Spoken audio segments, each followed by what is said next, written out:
نه آنگونه که گفتند و شنیدی، نه سماعم نه زمینم، نه به زنجیر کسی بسته‌ام و برده دینم، نه سرابم نه برای دل تنهای تو من جام شرابم، نه به زنجیر کسی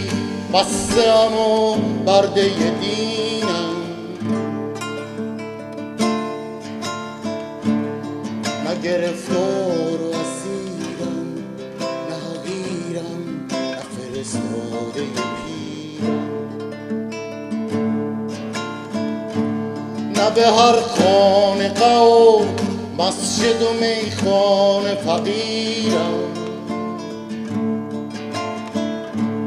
نه جهنم نه بهشتم، ته خط رسیدم سر بکشتم. من نسیم سرد و بیرنگ، نه غروبی با دلی تنگ، قطره آبی رو پر شب، زیر و بم تو چنگ آهنگ، نه پناه بی پناهان،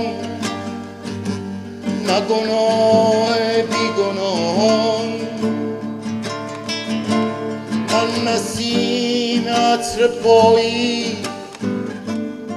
من شکوفه بهاران، من صدای ریزش برگ رو زمینم،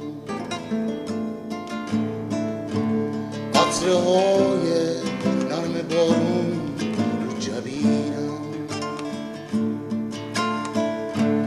من کنار قبلگاهی در سجودم، آیه آیه مکتب عشق در وجودم،